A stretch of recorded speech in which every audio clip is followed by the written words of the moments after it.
Welcome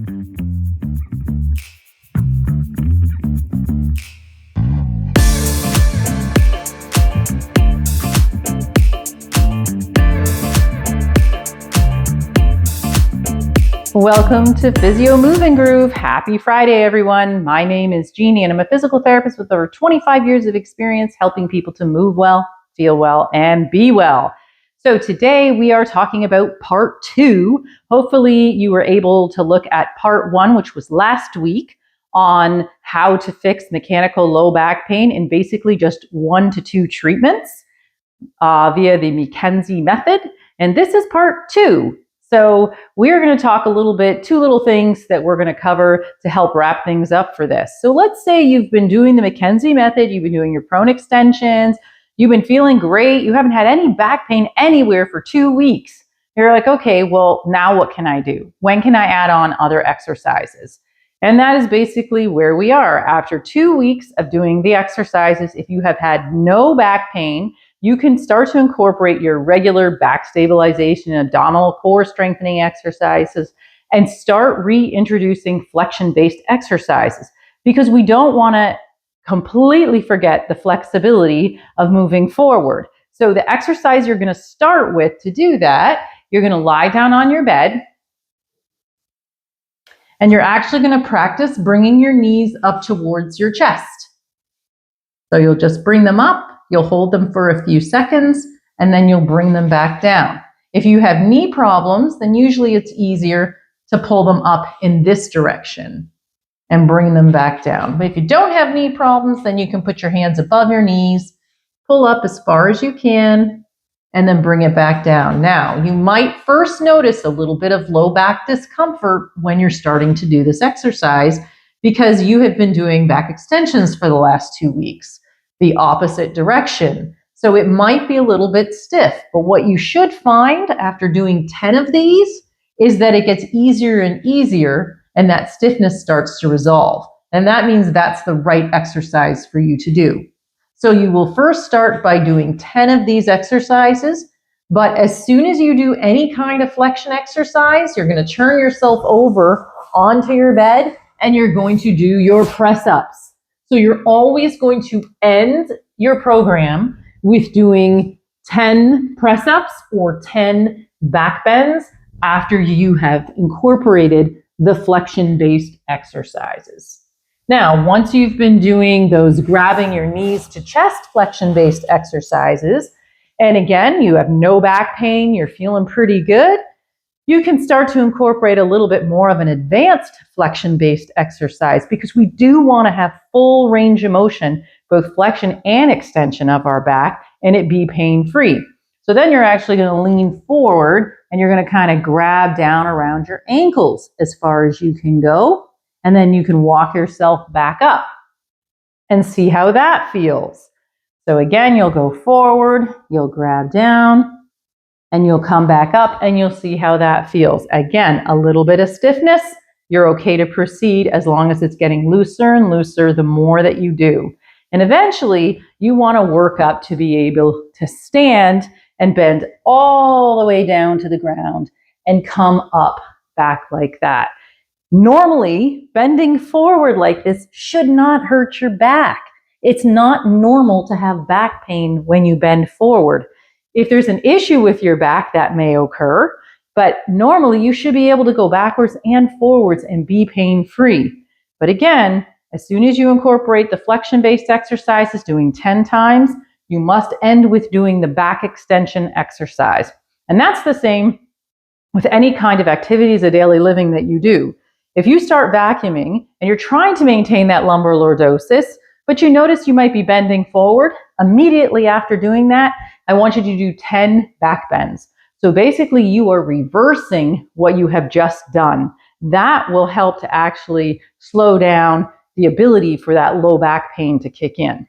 So that's one scenario. Now the next thing is, unfortunately, sometimes for some people after doing this McKenzie method for about 4 days, you may find it's not getting any better. The leg pain is continuing to happen. I still have my back pain. What is something else I can do to change the exercise to be able to make it more effective to decrease my pain? Okay, so as we mentioned, sometimes the Mackenzie method doesn't always work as easily as first thought.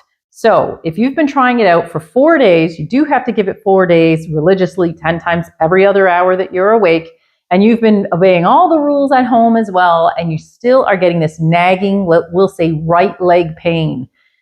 Something that you need to do to change about the Mackenzie method is to shift your hips away from the side of pain. So if I have pain on my right side, I want to shift my hips to the left, away from the side of the pain while I do the program. So let me show you what that looks like. So you're going to lie down on your stomach just like you normally would. You're going to face your head one way, but instead you're just going to pick up those hips and shift them to the left. Your feet will stay central, everything else stays central, but your hips are shifted to the left. You'll do the exact same program. You'll hang out here for 2 to 3 minutes, let your back relax into this position. You'll keep your hips shifted to the left, away from that right side, and then you'll come up on your forearms. But now your hips are shifted away from the painful side. What you should start to feel is the pain getting relieved from that right side, going up more towards your low back. And then, if it's working, you'll tag on the next step of doing your full-on press-up all the way as far as you can go. Your hips are still maintained into that left position. So you're moving the hips away from the right side where your pain is, and you'll do your press-ups in that position. Now, initially, you may only be able to go up this high. That's okay. And then go back down. But in time, you should be able to work it to get that full extension with those hips off to the left side. Now, once you can do the 10 repetitions with your hips to the left side and it's feeling better and better, then I want you to gradually start to bring your hips more in a neutral position back to the regular way of doing it. So basically what we're doing is trying to milk that disc off from that one side to go more central. And once it's more centrally located instead of being off posteriorly, then you'll have the ability to get it to go back into the position where it needs to be. So again, just work with it slowly and try to see if you're able to decrease the pain by shifting those hips off away from the pain. Now, if you've tried this now for 4 days and you're following all the rest of the rules and nothing seems to be making this better, then at that point, you really do have to contact your healthcare practitioner so they can look into further ideas of what could be done to help alleviate your low back pain. So there you have it, folks. You are educated on one of the most fabulous programs there are, the Mackenzie method, as it is extremely effective in helping people with both acute and chronic low back pain to help them to decrease their pain in a very relatively short period of time. Now, I've had some athletes that have come up to me and say, well, look, I always have back pain after I finish running or after I finish playing soccer. What should I do? And usually, if I have an athlete that has back pain only after, what do we do after we run and after we play soccer or after we do some sort of intense exercise?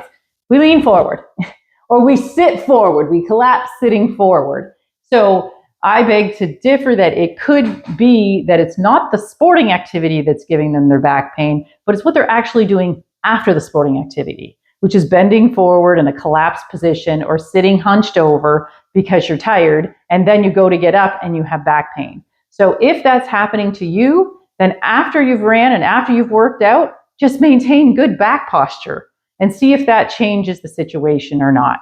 So just a little piece of advice of what you can try. So hopefully you'll be able to take in some of these ideas for good posture and for maintaining your lumbar lordosis and incorporating these back extensions or prone extensions into your program on a regular basis. Even throughout your day, you can just stand and do some back bends if you've been sitting for a while. Even if you don't have any back pain, it's good to just keep moving and using that mobility to help you keep moving throughout the rest of your day. So thank you very much for tuning into this Physio Moving Groove. As always, I really hope that you will subscribe. I hope that you will like the videos. I appreciate when you subscribe. It really keeps me motivated to see that another person is watching and is interested in learning how they can learn how to move well, feel well, and be well. So again, thanks for tuning in, and I will catch you next Friday.